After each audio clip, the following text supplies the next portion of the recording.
noodles went into a pot of boiling salted water. Lydia wasn't coordinated, but she could dance this one recipe with her eyes closed. The sauce finished as she tipped the noodles into the colander. She rubbed 3 small baking tins with olive oil and started the layering. Sauce, noodles, cheese. Sauce, noodles again. Whenever she lost count or got distracted, Lydia added more cheese. More cheese, she believed, covered a multitude of sins.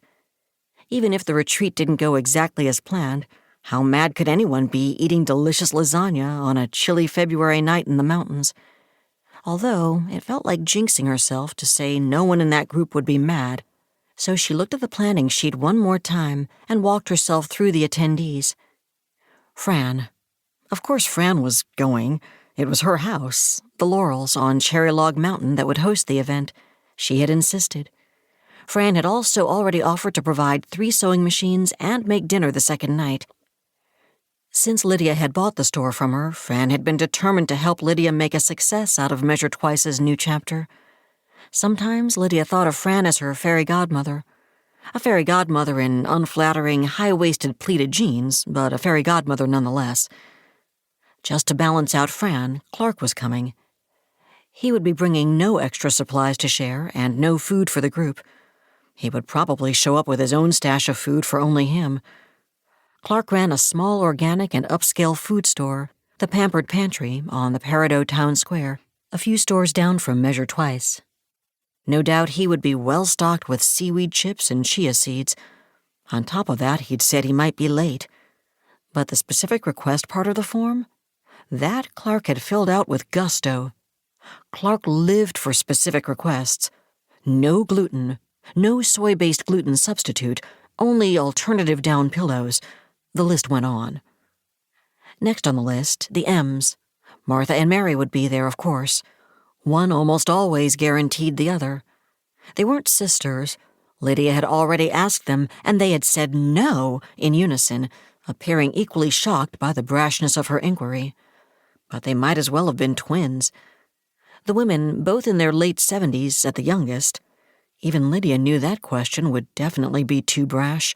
Dressed alike, talked alike, and were almost always in each other's company. Both were laughably polite and completely exhausting. Sometimes, as a northern transplant in her new small-town southern home, Lydia thought of the M's as the living personification of the saying, "Bless your heart." They knew their way around a backhanded compliment better than anyone. Who else would run a church charity shop called Blessed Again and turn away so many donations with a sweetly said, "Honey, why don't you just keep that darling little knick-knack for yourself?"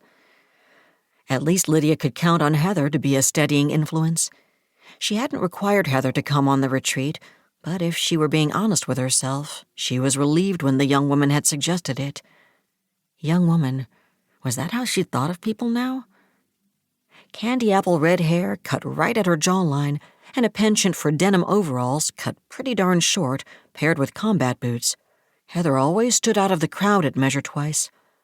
Lydia knew she needed Heather, needed her social media savvy, her creative approach to programming, and her more than honest opinion when Lydia showed her what fabrics and notions she wanted to order next. A 25-year-old with a clear sense of what was cool, Heather was invaluable. Toiletries packed, Lydia looked in her meager closet. Black leggings? Check. Sewing-related t-shirts? Check. Rainbow-colored hand-knit socks? Check. Add some underwear, and Lydia was ready to be so relaxed. She zipped up the duffel bag full of barely folded clothes and tried to breathe a sigh of relief. Who else was coming? Who was she forgetting?